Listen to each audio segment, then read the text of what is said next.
Why do you fall into unhealthy relationships? Because a lot of people mistake intensity for intimacy. They throw everything that they have into that relationship, thinking that they're building something amazing, but the reality is these things take time.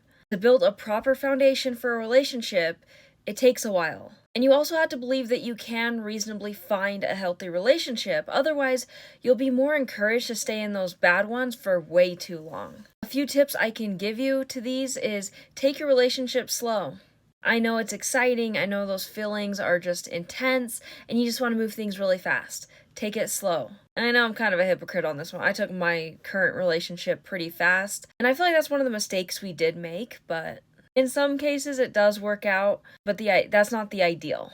Don't sacrifice your whole life. You see, some people put everything on hold. They revolve their entire lives around the other person. And that's overall just not healthy. And continue taking care of yourself and have strong boundaries when needed. When you have weak boundaries, you're more open to being hurt by the other person. And not only that, but that resentment and anger builds up, the anxiety. Then you lash out, and then you become extremely rigid and bitter to the point where you can't have reasonable boundaries. Instead, your boundaries are just unreasonable. So it creates the opposite extreme. That's why you need to be careful in that sense and just maintain consistent boundaries. You don't want to just be tolerant of things that you normally wouldn't be tolerant of just because you're in a fresh relationship that's exciting. And overall, just look at the beliefs that you already have about relationships. Do they actually make sense? And does this new person match those things?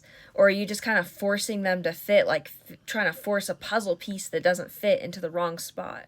A lot of us have the tendency to do that, and when we're like emotional, everything feels great in the honeymoon period. You just got to be careful. You got to try to use your logical brain as much as possible.